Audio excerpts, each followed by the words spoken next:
কবি এই জায়গায় সুন্দর করে উঠায় ধরছেন। হযরত হোসেন কি যুদ্ধ করার জন্য গেছেন না মেহমান হিসেবে গেছেন? মেহমান হিসেবে গেছেন। কবি উঠায় ধরছেন, আল্লামা ইকবালের কবি, প্রসিদ্ধ কবি। মুঝে কুফা वालो मुसाफिर न समझो मैं आया नहीं वो बुलाया गया। এই কুফাবাসী আমাকে মুসাফির মনে করলো। মুসাফির মানে কি? কাউকে ডাকে না, ইচ্ছাকৃতভাবে সফর করলে ওটাকে মুসাফির বলে। তো হযরত হোসেন তো ইচ্ছাকৃতভাবে কুফায় যায় নাই, ডাকছে, হাজার হাজার চিঠি গেছে, তারপরে হযরত হোসেন আসছে। মানে আয়া নেকি হো বুলায়া গায়া, ইচ্ছা করে তো আসিনি, তোমরাই তো আমাকে ডাকছো। ডাকলে আমি কে? মেহমান। একটা মানুষকে এমনি কষ্ট দিয়েছেন, এটা ভিন্ন হিসাব। আরেকজন মানুষকে মেহমান বানায় কষ্ট দিয়েছেন, এটা ডাবল কষ্ট। एक मेहमान बनाकर सताया गया मैं रोया नहीं वो रुलाया गया। কষ্ট তো দিছো, মেহমান বানায় কষ্ট দিছো। আমি কান্না করতে চাইনি, আমার কান্নাটা তো তোমাদের জন্য বদদোয়া। আমি কাঁদতে চাইনি, আমাকে তোমরা জোরপূর্বক কান্না করাইছো। যুদ্ধ শুরু হয়ে গেল, পানি বন্ধ হয়েছে। হযরত হোসেন আহলে বাইতের 72 জন সদস্যকে নিয়ে পানি বন্ধ, পানি দিবে না, কুফাবাসী পানি আটকে আছে। খোদা জানে कैसी है ये मेज़बानी बरतर प्यासों कहे बंद पानी। আল্লাহ জানে এটা কেমন মেহমানদারি। 72 জন কি সাধারণ লোক না নবীর পরিবার? নবীর পরিবারের বিরুদ্ধে পানি বন্ধ, কোথাও পানি পান করার ব্যবস্থা নেই। এবার কবি সান্ত্বনা দিতেছেন, মুকাদ্দার মে হে হাউদু যে কাউসার কা পীনা মে প্যাসা মেহি গো পিলায়া গায়া। তকদিরে লেখা আছে হাউজে কাউসারের পানি পান করবে। দুনিয়ার পানি বন্ধ করলেই কি না করলেই। এরপর শুরু হলো নির্মম এক ইতিহাস। একের পর এক শহীদ হইতে লাগলো। হযরত হোসেন একটু গাছের নিচে ভাবে বিশ্রাম করছে, হঠাৎ করে চোখ খুলে হাসতেছে। পাশে বোন বসা ছিল। বোন বলে, কি ব্যাপার ভাই, যুদ্ধ চলতেছে, তুমি হাসতেছ? বলে যে এই মাত্র নানার সাথে সাক্ষাৎ, এই মাত্র নানার সাথে সাক্ষাৎ। নানা বলছে, হোসেন আসো, ইফতারের জন্য আমরা একসাথে অপেক্ষা করতেছি। এবার বোন কান্না শুরু করছে। এই যে দেখেন কারবালার দ্বিতীয় ইতিহাস। বোন যখন কান্না করতেছে, হযরত হোসেন বলেন, এই সাবধান, আমার মৃত্যুর পরে যদি কেউ মাতম করছো তো খবরদার, আমি আখিরাতে কিন্তু আল্লাহর কাঠ করে তোমাদেরকে দাঁড় করাবো। কাকে বলতেছে?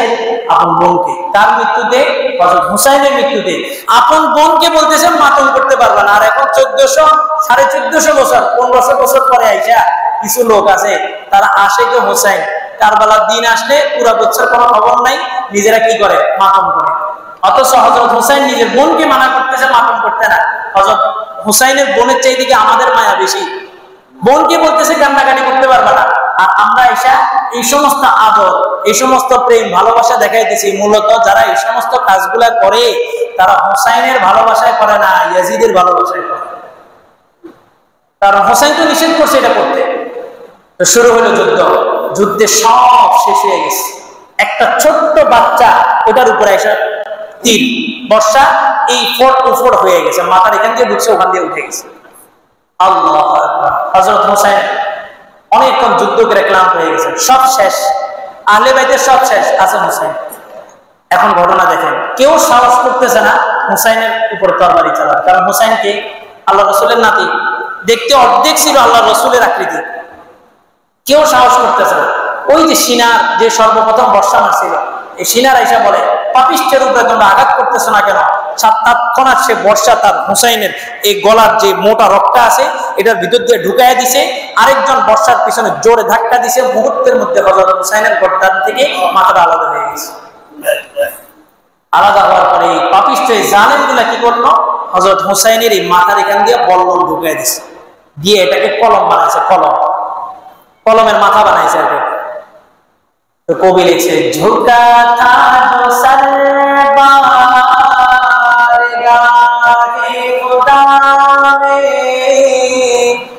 वही सर कलम हो गया करबला में। যেই মাথা কোথায় যুক্ত? আল্লাহর সামনে যুক্ত, ওই মাথা এখন কলমের মাথা হয়ে গেছে কারবালার ময়দানে। শাহাদাত কি মঞ্জিল को पाया है मैंने, मैं मुर्दा नहीं हूँ जिलाया गया। শাহাদাতের মঞ্জিল পেয়ে গেছেন, শাহাদাতের মঞ্জিল পেয়েছেন। এখানে বুঝার বিষয় হলো কারবালা এই 10 মুহররম হযরত হুসাইনের মৃত্যুর পরে দামি হয়েছে না আগে থেকে দামি? আগে থেকেই দামি। বরং হযরত হুসাইন এই দিনে শাহাদাত বরণ করার কারণে ওনার শাহাদাতের মর্যাদা বেড়ে গেছে। তাহলে কারবালা মানেই কি হযরত হুসাইনের ঘটনা? না, তবে এটা ঐতিহাসিক একটা ঘটনা, এটা থেকে আমাদের শিক্ষা নিতে হবে। প্রত্যেক বছর এটা আলোচনায় না শিক্ষা নিতে। মাথাটা নিয়ে যাইতেছে ইয়াজিদের কাছে, যাওয়ার পথে 6 দিনের রাস্তা ছিল। এক জায়গায় অন্ধকার, রাত হয়ে গেছে, একটা গির্জার পাশে ওই কাফেলা যায় শুয়েছে। হঠাৎ করে দেখতেছি গির্জার উপরে একটা লেখা, আতারজুনা উম্মাতা মুহাম্মদ তাকতুলুনাল হুসাইন, আতারজুনা উম্মাতা মুহাম্মদ শাফাআতা জাদ্দি ওয়া তাকতুলুনাল হুসাইন। একটা লেখা, আরবিতে লেখা। লেখাটার অর্থ হলো যে ওই উম্মত দাদার সুপারিশের আশা করে, যে উম্মত নাতিকে শহীদ করে। এই লোকগুলা মাথা নিচে হযরত হুসাইনের মাথা তাদের কাছে। আশ্চর্য হয়ে গেল। গির্জার এক পাদ্রীকে ডাক দিয়ে জিজ্ঞেস করলো এই লেখাটা কে লিখছে? তো বলে যে এটা 300 বছর আগের এক গির্জা, ওই 300 বছর আগ থেকে এখানে এই লেখাটা লেখা ছিল। তাহলে হযরত হুসাইনের মর্যাদা কি পরিমাণ আল্লাহ তাআলা বাড়াইছে, যে হযরত হুসাইনের ব্যাপারে সংবাদ আল্লাহ তাআলা আগে থেকে দিয়ে রাখছে। তো তারা ইয়াজিদের কাছে মাথাটা নিয়ে গেছে। ইয়াজিদ পুরস্কার ঘোষণা করছে, মাথা যে নিয়ে আসতে পারবে পুরস্কার দেওয়া হবে। মাথাটা ইয়াজিদের সামনে রাখা হলো। এতক্ষণ পর্যন্ত কি ইয়াজিদ দোষী ছিল? ছিল। সরাসরি কিছু করছে? করেন। এখন যে কাজটা ঘটাইছে ইতিহাসবিদরা সবাই একমত যে পুরা ঘটনার পিছনে কলকাঠি নাচছে ইয়াজিদ। ইয়াজিদ কি করলো?